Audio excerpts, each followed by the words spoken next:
김춘수의 꽃이라는 아름다운 시가 있지 않습니까? 제가 한번 낭송까지는 아니고 읽어보겠습니다.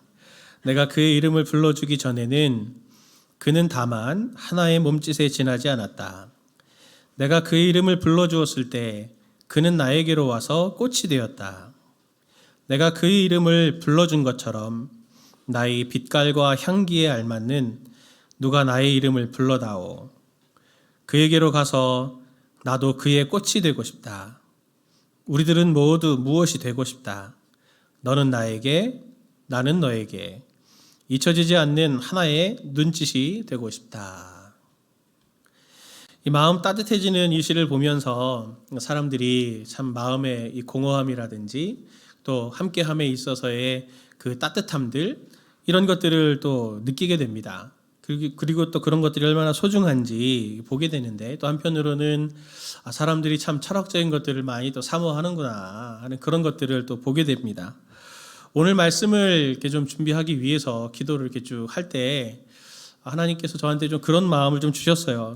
설교가 자꾸 우리 성도님들한테 무엇인가를 이렇게 좀 얹혀서 뭔가를 자꾸 해야 된다 뭐 이런 느낌을 이렇게 주는 것이 좀 어떨까 하는 그런 고민이 들면서 그게 아니라 오늘은 이번 주는 하나님께서 좀 우리 가운데 어떤 일들을 행하고 계시는지를 같이 좀 나누고 그것들이 성도님들 가운데 이렇게 좀 심겨져서 오늘 하나님께서 성도님들의 이름을 하나하나 불러서 꽃이 되게 하시는 의미 있게 하시는 얼마나 참 복된 인생인가라고 하는 것을 좀 이렇게 새기고 돌아가는 시간들로 되면 너무 좋겠다라는 마음을 하나님께서 제게 주셔서 오늘 제가 이 말씀을 좀 같이 함께 나누기를 원합니다. 오늘 말씀을 보면은 오늘 우리가 너무나 잘 알고 있는 유명한 성령 강림 사건을 우리가 오늘 보고 있지 않습니까? 성령님께서 오순절에 임하셨는데 제자들에게 임했는데 제자들에게 임할 때 이제 방언하는 일들이 이렇게 나면서 하나님께서 이제 초대교회를 이렇게 시작해 가시는 그런 내용들을 오늘 우리가 지금 보고 있습니다. 오늘 이 말씀을 통해서 우리 성도님들이 정말 이 꽃처럼 아름다운 인생으로 더 활짝 피어나시는 그런 인생들이 되기를 정말 바라고 하나님께서 우리에게 어떤 일을 일으켜 가시는지를 한 두 가지 정도만 좀 살펴보려고 합니다. 첫 번째는 뭐냐면 하나님이 우리의 삶을 경이로움으로 채워가고 계시다라고 하는 것을 꼭 말씀드리기를 원하십니다. 오늘 본문을 보면은 성령이 임해서 나타난 증거 정도로 방언 사건을 이렇게 이야기를 하는데 그것보다 사실은 훨씬 더 중요한 의미가 있거든요. 그게 뭐냐면 사도행전 2장 2절 말씀부터 3절 말씀을 같이 한번 보도록 하겠습니다. 호련히 하늘로부터 급하고 강한 바람 같은 소리가 있어 그들이 앉은 온 집에 가득하며 마치 불의 혀처럼 갈라지는 것들이 그들에게 보여 각 사람 위에 하나씩 임하여 있더니 아멘. 하늘로부터 급하고 강한 바람 같은 소리가 있고 온 집에 가득했다. 이렇게 설명합니다. 근데 비슷한 내용이 어디에 나오냐면 열왕기상 19장 11절 보면은 엘리야가 하나님을 만나는 장면에서도 나오거든요. 그 말씀도 같이 보겠습니다. 여호와께서 이르시되 너는 나가서 여호와 앞에서 산에 서라 하시더니 여호와께서 지나가시는데 여호와 앞에 크고 강한 바람이 산을 가르고 바위를 부수나 바람 가운데 여호와께서 계시지 아니하며 바람 후에 지진이 있으나 지진 가운데도 여호와께서 계시지 아니하며 크고 강한 바람이 산을 가르고 바위를 부수고 진동이 있고 이 정말 두려운 이런 것들을 자아내는 그런 분위기를 보고 있습니다. 그런데 그것을 비슷하게 오늘 이렇게 성령 강림이 하실 때 이런 현상들이 나타나고 있는 거죠. 그러니 오늘 본문에서 말하고 싶은 건 뭐냐면요. 바람 뭐 이런 게 중요한 게 아니라 성령님이 하나님이시다. 그리고 그 하나님이 오늘 제자들에게 임하셨다라고 하는 것을 말해주고 있는 것입니다. 제자들에게 하나님이 성령님이 임하셨을 때 어떤 일이 일어났습니까?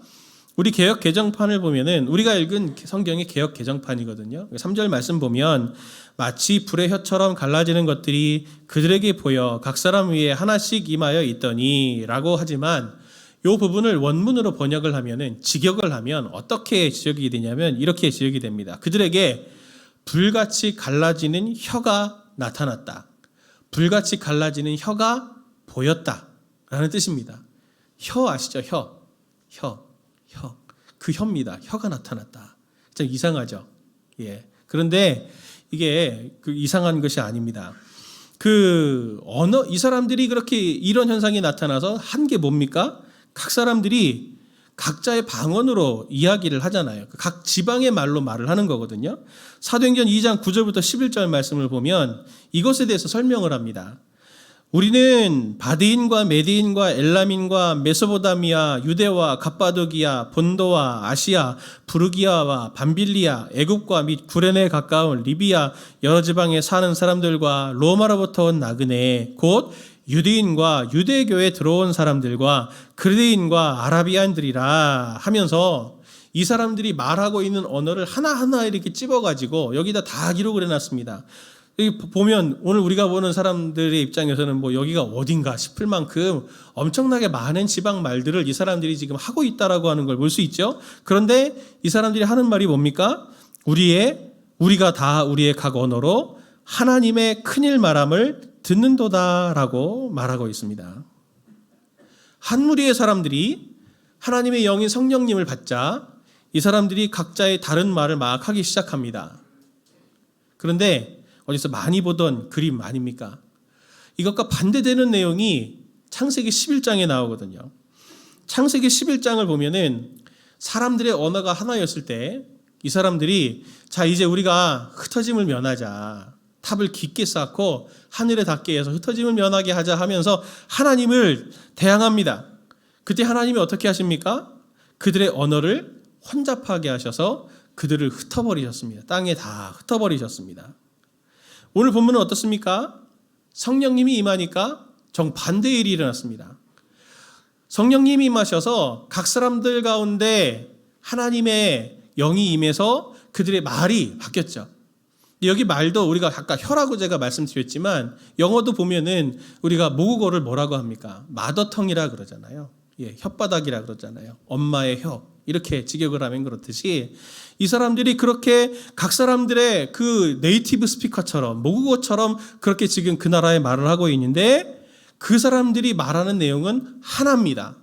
그리고 그 말을 듣고 사람들이 이 사람들이 어떻게 내 모국에서 듣던 말들을 하지 하면서 오히려 그들에게로 쫙 모여들어서 하나님의 교회, 초대교회가 첫 시작을 하게 되는 것 아닙니까?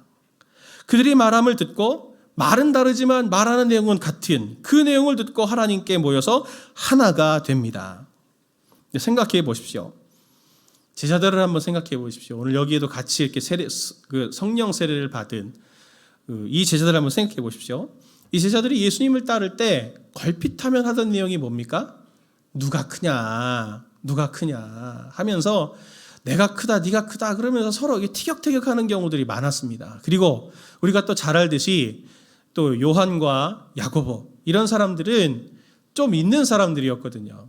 그러니 엄마를 동원해가지고 나름 인맥 치맛바람을 일으켜서 예수님께 그렇게 부탁을 하지 않았습니까? 나의 두 아들을 주의 나라에서 하나는 주의 왼편에 하나는 오른편에 앉히게 해주십시오 라고 이렇게도 부탁을 했었습니다. 그렇게 청탁을 하던 사람들이었어요. 그런데 그들이 지금 성령을 받자 하나가 되었습니다. 선택의 문제이긴 한데요. 제가 이 일만 성도 파송의 개척 준비를 하면서 이 예배당을 꾸미는 게 참 너무 에너지가 많이 들더라고요. 뭐 하나둘이 아니더라고요. 하다못해 너무 많은 선택들을 해야 되더라고요. 근데 한 번도 그런 거 해본 적이 없잖아요. 남이 해준 집에 들어가서 살았지 제가 한 번도 이렇게 뭐 인테리어를 해본 적이 없는데 우리 성도님들의 도움이 아니었으면 정말 이렇게 아름다운 예배당을 구성하지는 못했을 겁니다. 근데 많은 선택 중에 제가 제일 고민하고 많이 고심했던 게 뭐냐면 바로 성도님들이 지금 앉아있는 의자입니다. 이 의자가 25,000원짜리 제일 싼 것 중에 하나입니다. 이 의자를 선택한 여러 이유들이 있지만 의자를 선택해야 될 때가 오니까 저한테 이렇게 긍휼의 눈빛으로 목사님 의자만큼은 좋은 걸로 해주시면 안 돼요? 드림센터 그 의자가 너무 힘들었어요. 그러시면서 저 의자만큼이라도 좀 좋은 거 해달라 그러시더라고요. 이제 보니까 뭐 이게 25,000원짜리도 있고 5만원짜리도 있고 뭐 9만원짜리도 있고 막 그러더라고요. 좋은 거는 좋더라고요. 근데 이제 너무 따져봤죠. 또 피드백도 받아봤습니다. 어떤 색깔이 좋습니까? 누구는 뭐 자주색이 좋습니다. 연두색이 좋습니다 하신 분들도 있고, 어떤 분들은 또 이렇게 철제 의자가 좋습니다. 나무 의자가 좋습니다. 장 의자가 좋습니다 하는 분들도 있고, 물어보면 물어볼수록 점점 미궁에 계속 빠져들어가는 거예요. 도대체 우리는 의자는 살 수 있을 것인가? 그래서 고민이 많이 됐는데 뭐 이건 비본질의 문제죠. 비본질적인 거니까 뭐 어떤 거 선택해도 상관이 없지만, 만약에 어떤 결정을 놓고 10사람에게 물어보면은 10사람의 의견이 나옵니다. 100사람의 의견을 물어보면 100사람의 의견이 나올 거예요. 이 생각이 하나가 되는 것은 정말 어려운 것입니다. 다, 그리고 아까 제자들 얘기했지만 서로 자기가 높아지고 싶고 자기 뜻대로 하고 싶어가지고 다들 그렇게 경쟁관계에 어려움을 그렇게 늘 겪는 거거든요. 사람들이 놀란 게 뭡니까? 각 사람들의 언어로 하나님의 큰일 말함을 듣는다 그러면서 그들이 완전히 하나가 됩니다. 그들이 다 다른 사람이고 다른 경험이지만 그들이 고백하는 것은 성령님을 모시게 되자 하나의 고백을 하게 되고 한 마음으로 뭉치게 됐다라고 하는 것이 굉장한 신비고 기적입니다. 아무것도 아닌 것 같지만 한번 보세요. 집안에서도 메뉴 정하는 거 너무 어렵잖아요. 외식하러 가는 거. 한 식구에 살면서도. 정말 하나 되는 거 어렵습니다. 근데 이게 하나님께서 하시는 일의 가장 중요한 사인이죠. 그리고 이후에 이 초대교회가 어떻게 됐습니까? 남을 돕는 일이든지 선교하는 일이든지 정말 하나가 돼서 하나님의 뜻을 이루는데 똘똘 뭉쳐서 계속 하나의 공동체로 유지해 나가는 것은 정말 하나님께서 하시는 일이 아니고는 안 되는 일입니다.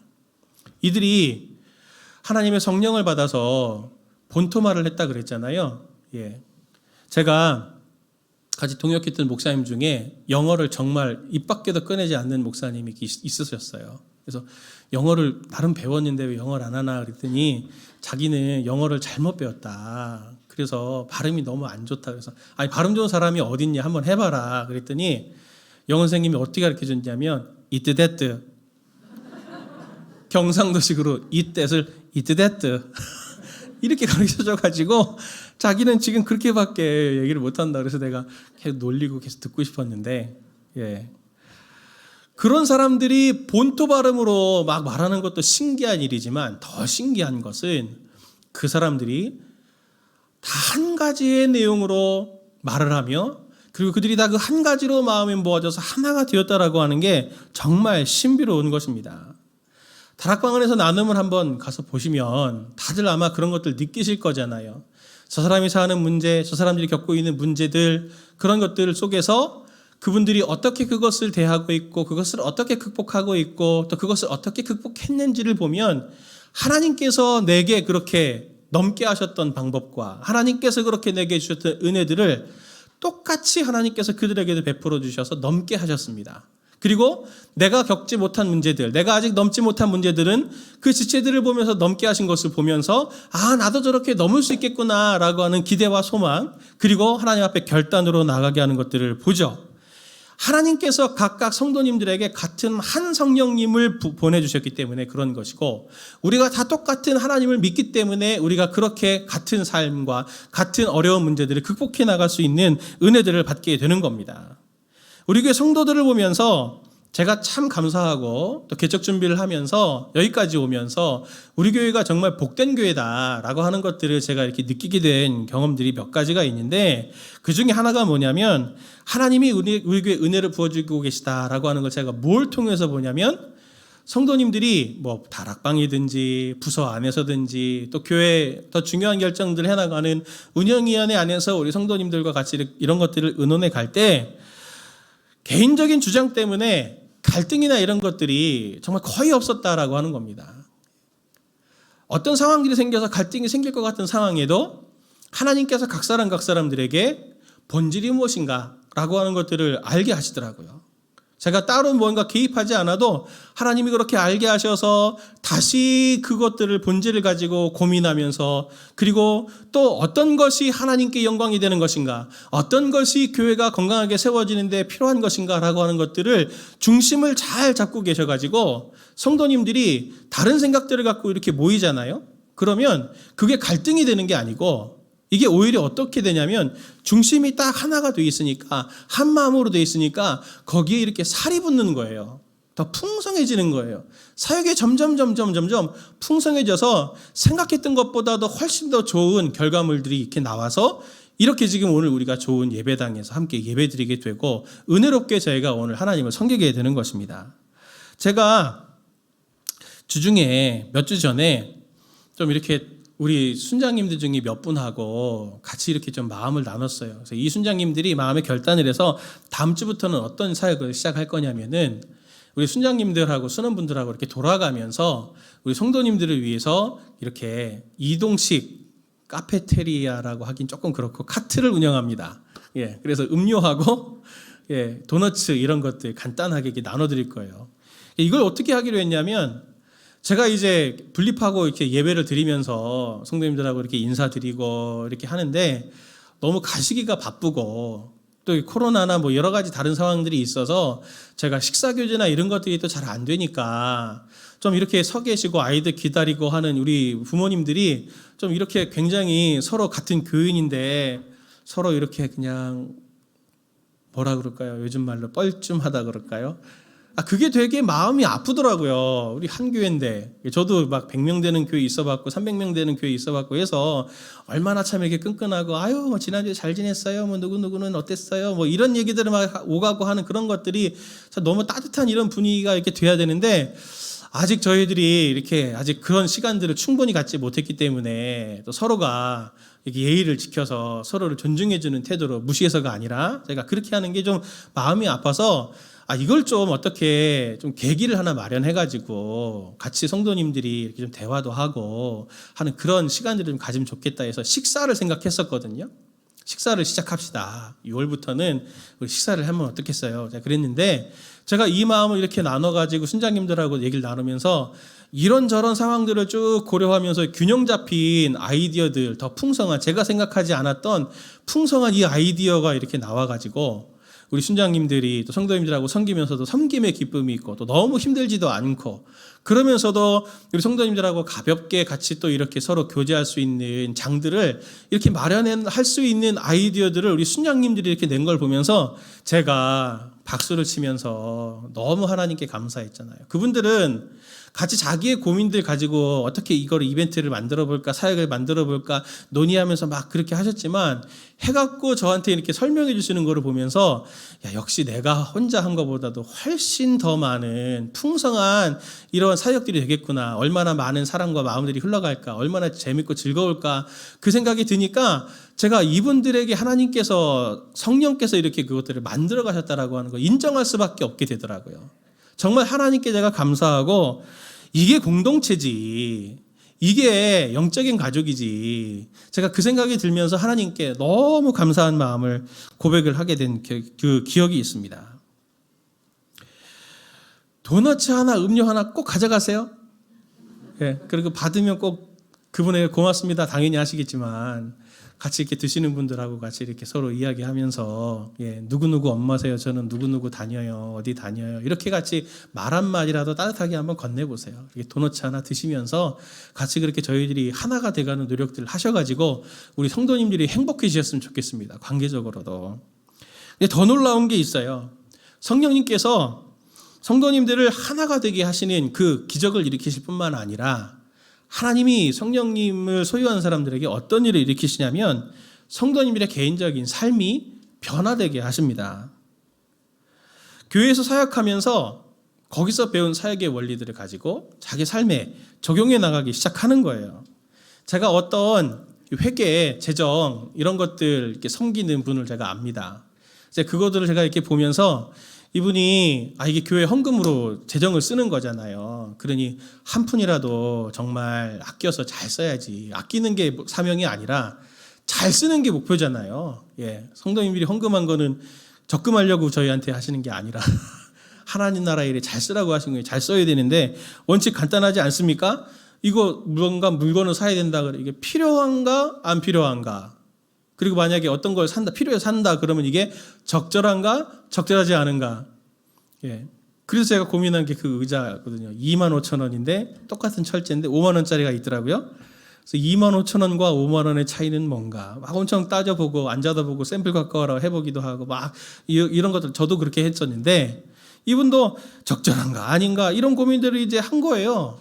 그러면서 이분이 간증을 하더라고요. 뭐라 간증을 하냐면, 사역을 이렇게 보니까 재정 갖고 이렇게 하는 거니까 꼼꼼하게 따져갖고 이렇게 막 이제 하는데 어느 날 자기가 보니까 자기는 돈을 그렇게 안 쓰고 있는 거예요. 내 돈은. 예. 이렇게 뭐 검색하면은 어떻게 그거를 알고 이메일로 사이트들에서 검색했던 것들이 착 날라오잖아요. 이렇게. 이거 쌉니다. 그러면서 세일 중입니다. 그러면 탁 눌러 들어가고 이거 싸네 그러면서 필요하지도 않은데 이거 사고 나서 내가 또 괜히 샀네 후회하기도 하고 그랬던 삶이 후회가 되면서 내가 이렇게 교회 재정 쓰듯이 이렇게 내 돈도 그렇게 써야지 라는 생각을 갖게 됐다는 얘기를 들었어요. 제 얘기예요. 제 얘기. 예. 제 얘기예요. 예. 예. 제 얘기입니다. 굉장히 제 삶에 무책임하더라고요. 제가 보니까. 예. 그래서 내가 나를 안 사랑하는구나. 기도해야지. 그래서 저도 그런 마음을 가졌는데 교회에서 성도님들하고 같이 살아가면서 성도님들이 이 신앙생활하면서 또는 섬기면서 받는 영향력이 개인의 삶 가운데도 연결되더라고요. 제가 신호등 얘기했더니 신호등 잘 건너려고 하시는 분들이 나타나지를 않나. 그죠? 네. 또 치열하게 따져야 되는 재판, 송사 이런 부분들에 있어서도 어떻게 보면 나의 유익을 위해서 정말 피 터지게 막 이렇게 해야 될 텐데도 그렇게 하지 않고 하나님 기뻐하시는 게 뭘까? 이렇게 하는 것이 과연 옳은가? 내가 그 사람을 용서해 준다고 하면 어떤 방법을 통해서 용서해 주는 것이 좋은가? 용서해 주는 것이 나은가? 어디까지 가는 것이 좋은가? 라고 하면서 정말 지혜를 구하고 하나님의 마음을 구하면서 그렇게 치열하게 싸우시는 우리 성도님들을 보면서 정말 하나님께서 그분들 가운데 일하시고 계시구나. 하나님께서 그분들과 함께 하시구나. 라고 하는 걸 저는 보게 됐습니다. 교회, 가정, 개인 이것이 이렇게 쭉 연결되어 있으면서 그것의 맨 바탕에는 하나님의 나라가 이렇게 쭉 연결돼서 각자의 삶을 통해서 하나님의 다스리심이 이렇게 뚫고 나오는 게 이렇게 보이더라고요. 얼마나 우리 성도님들이 복된 분이신지 모릅니다. 그렇게 교회됨을 통해서 개인의 삶의 변화까지 깊숙하게 일하시는 분이 성령님이십니다. 그 신비를 성도님들이 지금 경험하고 계신 거잖아요. 저는 늙으면 안 변한다 이런 얘기 있잖아요. 안 변한다. 그 말을 제일 싫어합니다. 안 변하지 않아요. 어르신들도 성령님의 인도 따라 가니까 변화가 있으시더라고요. 삶이 행복해지시더라고요. 한번 제가 또 말씀드리겠지만 나이가 들면 상처가 많은데 오히려 이분들은 성령에 이끌림 받는 분들은 그 상처가 거꾸로 치유되는 그런 노년을 보내시는 것들을 저는 많이 보았습니다. 우리 성도님들에게 당연한 것 같지만 어떻게 보면 전혀 신비적인 것 같지 않지만 가장 어려운 내적인 변화를 성령께서 성도님들에게 신비롭게 지금 일으켜가고 계시다고 하는 것을 꼭 신뢰하시고 내가 참 복되다라고 하는 것을 즐기실 수 있고 누리실 수 있으면 좋겠습니다. 두 번째로 주님께서 우리에게 어떤 일을 일으키시냐면 우리의 삶을 증거로 채우세요. 예수에 대한 증거로 채우십니다. 리 스트로벨이라는 사람이 있거든요. 리 스트로벨. 이 사람의 이야기를 다룬 예수는 역사다라고 하는 책도 있고 영화도 있습니다. 나중에 한번 꼭 보세요. 뭐 구글 들어가도 있고 어디 들어가도 있고 많이 있습니다. 이 사람이 예일대 법학 석사 학위를 받은 다음에 시카고 트리뷴지라고 하는 그 기자 생활을 14년 동안 했거든요.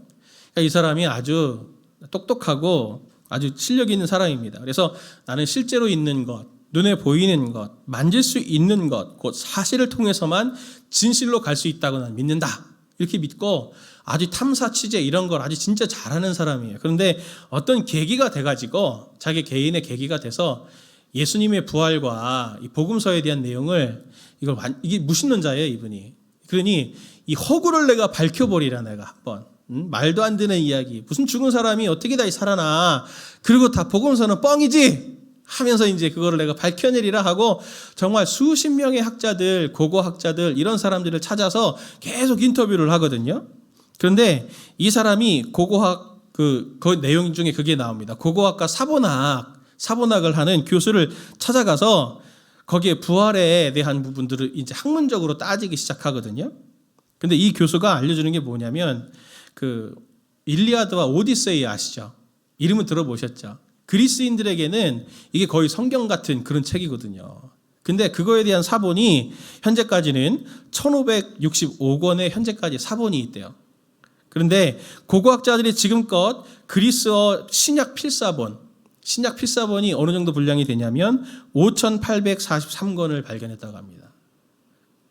무려 4배 정도나 되는 양인 거죠. 그러니 조작을 하려고 하면 조작을 할 수가 없어요. 사본들이 많으니까 검증이 크로스 체크가 얼마나 쉽게 되겠습니까?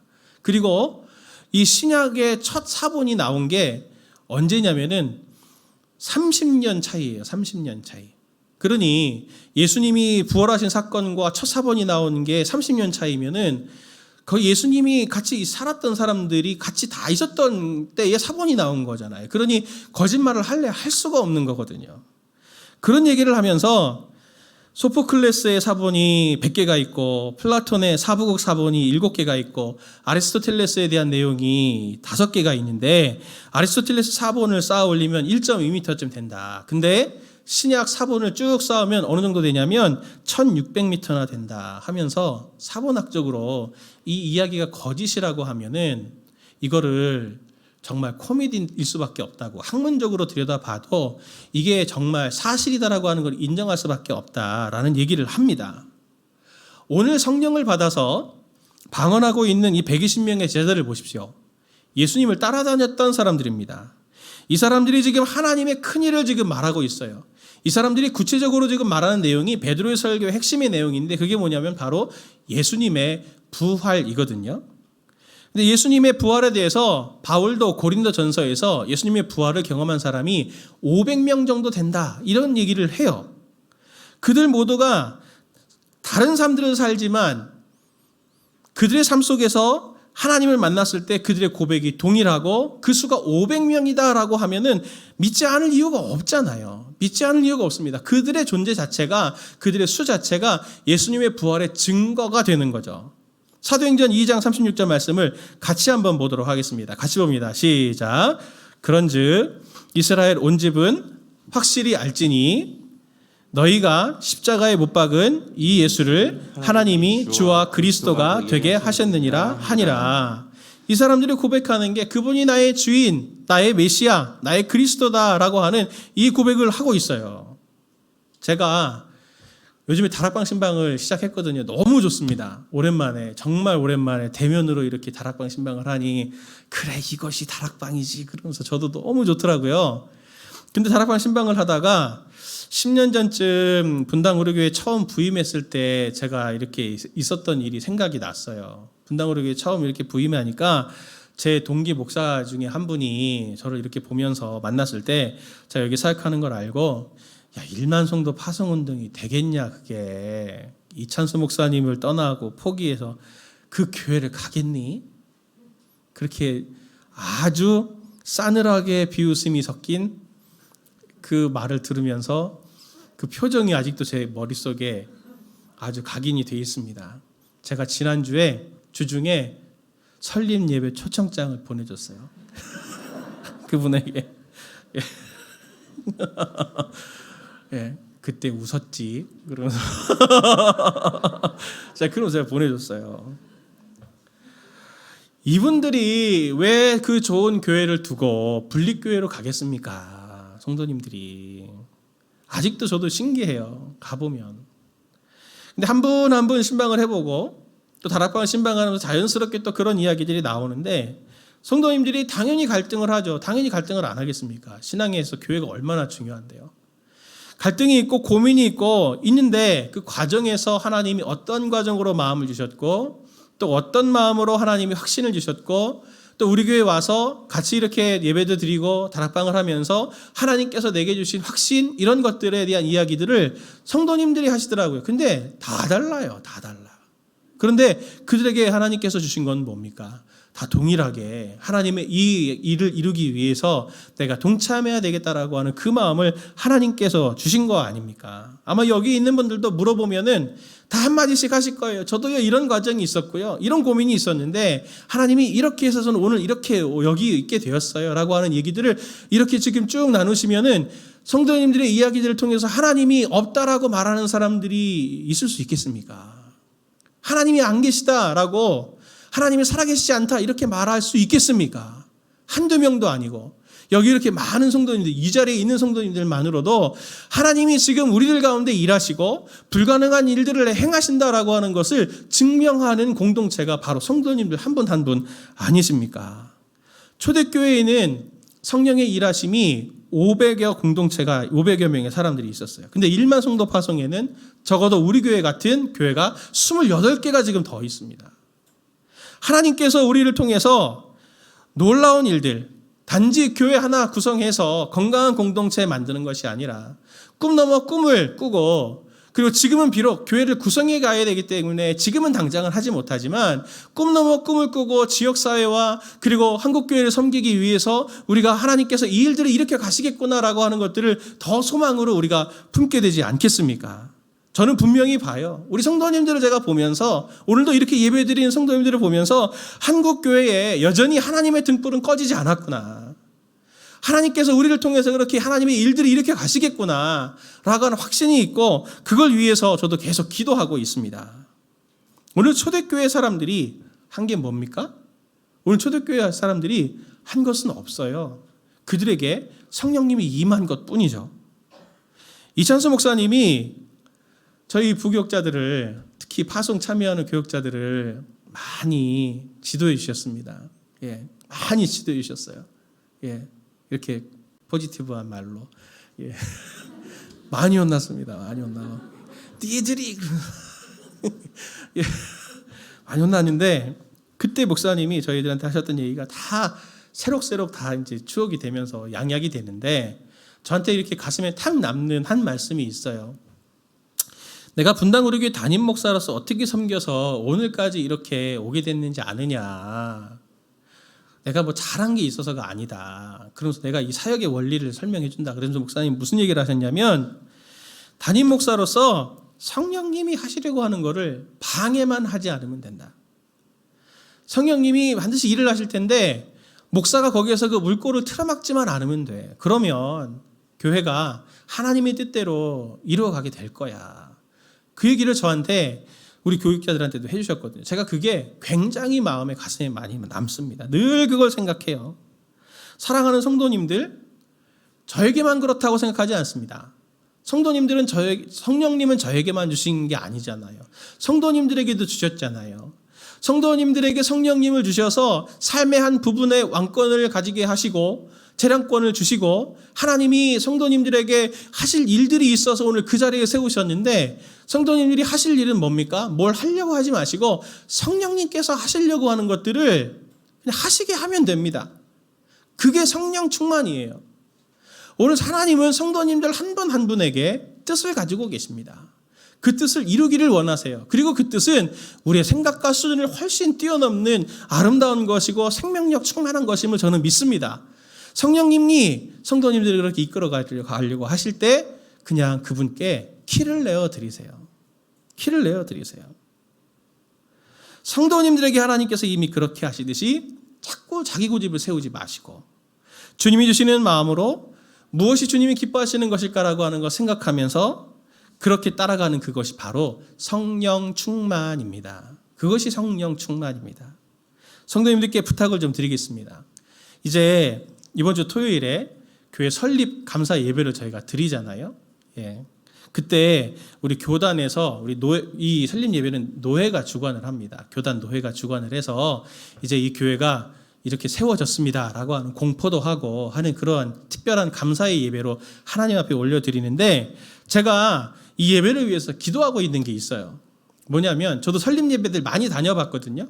많이 다니면 제가 어떤 교회에 이렇게 설립 예배 드릴 때 마음이 되게 아프고 물음표가 생기는 때가 있었어요. 뭐냐면, 마치 이 설립 예배를 드리는데 무슨 사업장 개업식 하는 느낌이 드는 그 마음이 들 때 마음이 되게 어렵고, 또 그 담임 목사님이 딱 이렇게 그 개업하는 사장님 같은 느낌이 딱 이렇게 들 때, 이것은 어떻게 해야 되는 것일까? 뭐 이런 고민이 제가 들었거든요. 저는 이 설립 예배를 형식적으로 행사로 그냥 이렇게 해치워버리고 싶지는 않습니다. 교회의 주인이 누굽니까? 교회의 머리는 예수 그리스도, 우리가 믿는 주님이십니다. 그리고 이 교회는 조직이 아니고요, 사업이 아니고요, 하나님을 믿는 자녀들의 모임이잖아요. 우리 성도님들이 모였기 때문에 교회가 되는 것이지 않습니까? 그러니 이 설립 예배가 하나님 앞에 정말 감사 예배를 드리려면 여기 우리 성도님들이 같이 거기에 마음을 담아주시고 함께 하나님께 정말 진심에서 우러나오는 마음으로 하나님께 드리는 예배가 되어야 이 예배가 하나님께 드리는 예배로서 의미를 가질 거라고 저는 생각합니다. 저는 이 예배에서 교회를 세우신 하나님께 드리는 감사 예배가 되는 것에 좀 불필요한 것이나 비본질적인 것은 좀 덜어내려고 할 겁니다. 간소화하고 대신 거기에 성도님들의 마음을 가득 담아서 하나님께 예배를 드리고 싶거든요. 그래서 두 가지를 부탁드리고 싶어요. 하나는 뭐냐면, 부득이한 사정이 있으시지 않은 분들은 꼭 설립 감사 예배에 함께 해주시면 좋겠습니다. 그래서 영광스러운 주님의 몸인 분당 다함교회가 이렇게 세워지는 데에 함께 마음을 담아서 예배로 하나님께 올려드리는 게 될 수 있도록 해주시면 좋겠어요. 그리고 두 번째는 뭐냐면, 성도님들께 부탁드립니다. 찬양 연습을 좀 해갖고 오십시오. 찬양 연습. 여기서 찬양 연습은 곡을 몰라서 하는 찬양 연습이 아닙니다. 곡은 쉬운 거. 지금 우리가 임내송으로 드리는 이 노래 있죠? 이 찬양을 저희가 맨 마지막에 마음으로 담아서 하나님께 드리려고 하는데, 왜 찬양 연습을 부탁드리냐면 그 가사의 의미들을 하나하나 좀 이렇게 잘 새겨보시면서 기도하면서, 하나님, 우리 교회 정신이 담겨져 있는 이 임내송이 정말 제 삶의 고백이 되고 우리 교회 고백이 돼서 하나님께 드려지기를 바랍니다. 이렇게 기도하면서 성도님들이 참여하셔가지고 마음을 담아 하나님께 드리는 찬송 순서를 좀 넣으려고 합니다. 그러니 그것들을 꼭 연습해 오셔가지고 함께 하나님께 예배드리는 시간이 됐으면 좋겠습니다. 그래서 악보, 동영상 이런 것들을 홈페이지에다가 올려놓을 테니까 들어가셔서 보시고 그 가사도 한번 꼼꼼히 이렇게 글로 한번 보시면서, 우리가 어떻게 어떤 교회가 되고 나 어떤 성도가 되어야 될까라고 하는 것들을 하나님 주시는 마음대로 담고 오시는 시간 됐으면 좋겠습니다. 꼭 우리 성도님들이 그렇게 해주셔서 정말 우리가 이제는 정말 하나님께서 우리에게 경이로운 일들을 계속 일으켜 가시고 그것이 정말 쌓여가서 성도님들의 삶을 통해 하나님의 살아계시다라고 하는 것이 증거가 되는 아름다운 공동체, 아름다운 성도님들의 가정, 그리고 성도님들의 삶이 되기를 예수님의 이름으로 축원을 드립니다.